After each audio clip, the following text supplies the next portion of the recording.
Saudara-saudari semua, mari kita menyanyikan satu lagu, Aku Anak Raja. Aku anak raja, engkau anak raja, kita semua anak raja. Aku anak raja, engkau anak raja, kita semua anak raja. Haleluya, puji Tuhan, haleluya, puji Tuhan, haleluya, puji Tuhan, haleluya. Haleluya, puji Tuhan, haleluya, puji Tuhan, haleluya, puji Tuhan, haleluya. Aku anak raja, engkau anak raja, kita semua anak raja. Aku anak raja, engkau anak raja, kita semua anak raja. Haleluya, puji Tuhan, haleluya, puji Tuhan, haleluya. Puji Tuhan, haleluya. Haleluya, puji Tuhan, haleluya, puji Tuhan, haleluya, puji Tuhan, haleluya. Hari ini kita membaca Yohanes 1 ayat 11 hingga 13. Dia datang ke negeri sendiri, tetapi bangsanya tidak menyambut dia. Tetapi kepada mereka yang menyambut dia dan percaya kepadanya, mereka diberikan hak menjadi anak Allah. Mereka menjadi anak Allah bukan dengan jalan dilahirkan oleh manusia, tetapi Allah sendiri menjadikan mereka anak-anaknya. Hari ini saya mau berkongsi ayat ini yang bertajuk pilihan manusia menyambut Yesus adalah perbuatan Allah. Saudara-saudari, seorang bapa berjalan di tamannya. Kakinya terpijak sarang semut dengan tidak sengaja. Dia segera melihat, lubang sarang semut itu. Semua semut itu di dalam sarangnya terpelanjat dan berlari keluar dari sarang. Orang itu serta-merta menggunakan tangannya mengorek tanah yang dia pijak itu supaya tidak jatuh kepada badan semut-semut membunuh mereka. Tetapi semua semut itu menyangka tangan orang mau membunuh mereka. Mereka terus lari keluar dari sarang. Tidak tentu arah.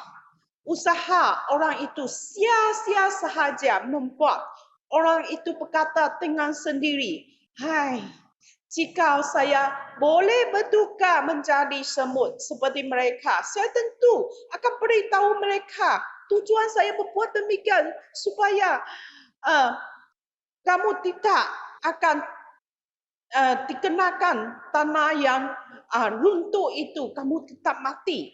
Jadi jangan takut." Dan mereka tidak akan keluar dari sarang. Saya pun boleh mengajar mereka bagaimana membina rumah mereka yang rosak itu semula. Sayangnya, di antara manusia dan semut ada satu halangan. Mereka ini juga seperti di antara Tuhan dengan manusia. Ada satu halangan. Tuhan yang maha kasih melihat manusia menghadapi derita, kesakitan, kematian, dan kejahatan dunia. Dia mau menolong manusia. Tetapi macam mana menolong? Terpaksalah Allah Yesus pun datang ke dunia ini menjadi manusia, menunjukkan diri ialah Allah kepada manusia yang memerlukan pertolongan dia.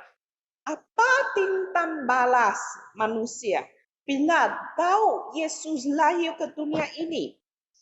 Ayat 11 berkata, dia datang ke negerinya sendiri tetapi bangsanya tidak menyambut dia. Kenapa bangsanya tidak menyambut dia? Kerana mereka menunggu Allah itu datang ke dunia ini sebagai raja yang kuat dan mentapa menghalau orang-orang Roma keluar dari negeri mereka dan mendirikan pemerintahan mereka sendiri. Tetapi mereka tidak dapat menerima Yesus sebagai Allah yang lahir di tempat miskin. Tak ada kuasa, tak ada pangkat.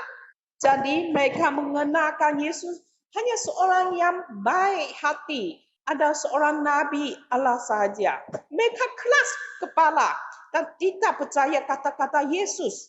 Dan mujizat Yesus yang menunjukkan kepada mereka, mereka masih tidak percaya Allah boleh menjadi manusia. Oleh itu, mereka tidak menyambut Allah Yesus. Jadi, Yesus terpaksalah memilih 12 pengikutnya, mengajar mereka, melantik mereka menjadi saksi Allah, meneruskan kerjanya, menyebarkan kebenaran kepada orang ramai. Semua ajaran Yesus dan cerita Yesus sudah tertulis di dalam Alkitab dan disebar atau melalui Christian TV, television atau disebarkan oleh gereja-gereja yang didirikan. Tak ada orang boleh berkata mereka tidak mengenalkan siapa Yesus Kristus. Tentu kamu akan berfikir macam mana orang-orang di tempat tak ada tarian Christian television, tak ada gereja Kristen, tak ada jual buku-buku Alkitab, mereka tentu tidak mengenalkan Tuhan, betul tak? Tetapi Paulus pernah berkata kepada kita, Roma pasal 1 ayat 20 hingga 21, berkata, sejak Allah menciptakan dunia, sifat-sifat Allah yang tidak kelihatan, baik kuasanya yang kekal maupun keadaannya sebagai Allah, dapat difahami oleh manusia melalui segala yang sudah diciptakannya. Oleh itu manusia sama sekali tidak mempunyai dalih untuk membela diri. Mereka mengenal Allah.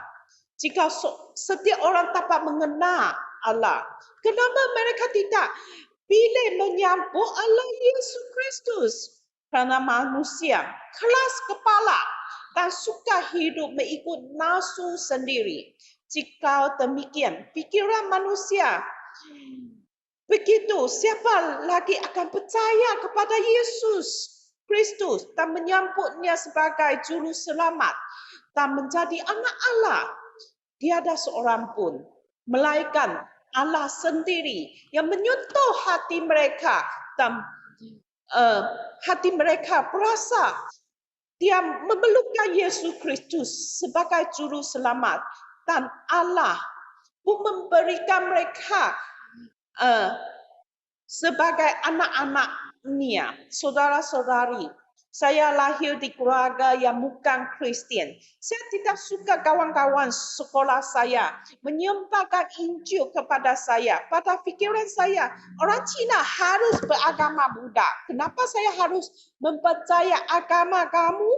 Saya pun pergi ke toko menyembah patung berhala Buddha dan meminta pekat tali patung pahala Buddha saya di sana. Saya yang sentiasa membawa patung pahala saya yang kecil dan memakai jambi pada baju saya. Tetapi keluarga saya tidak bahagia. Ibu bapa saya selalu bertengkar karena kekurangan. Saya selalu minta Allah Buddha berkati keluarga saya, tetapi tak apa-apa perubahan. Selepas saya melihat kawan sekolah saya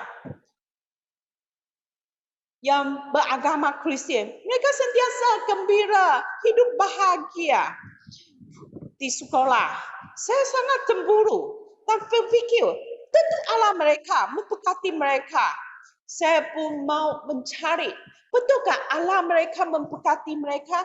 Saya pergi ke gereja mereka, gereja Metodis. Dan pertama kali saya pergi ke gereja Persekutuan Pemuda Pemudi.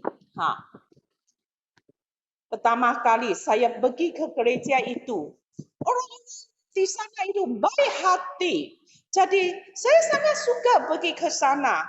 Tak lama kemudian mereka pun mengadakan satu aktiviti yang pelancongan ke tempat lain.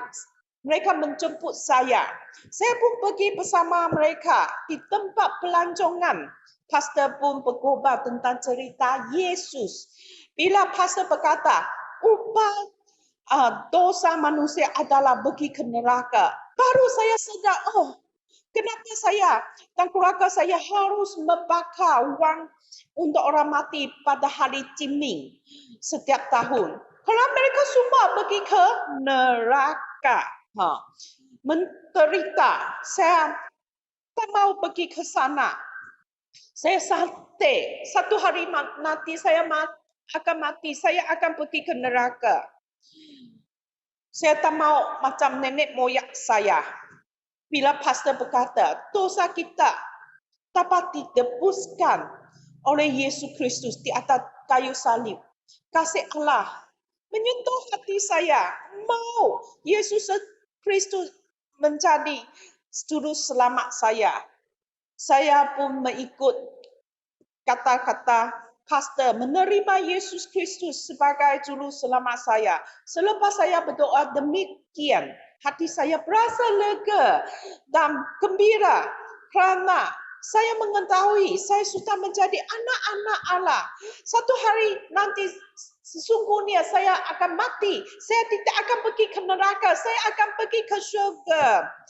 Kasih Allah itu pun mencurahkan kepada saya. Saya menikmati kasih Allah di dalam Yesus. Bersyukurlah Allah memilih saya menjadi anak-anak-Nya.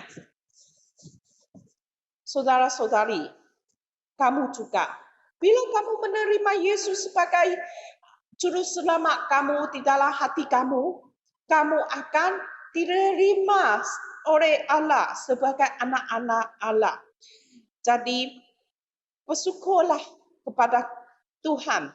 Mari kita berdoa, bersyukurlah kepada Tuhan dan berdoa untuk orang yang belum menerima Yesus.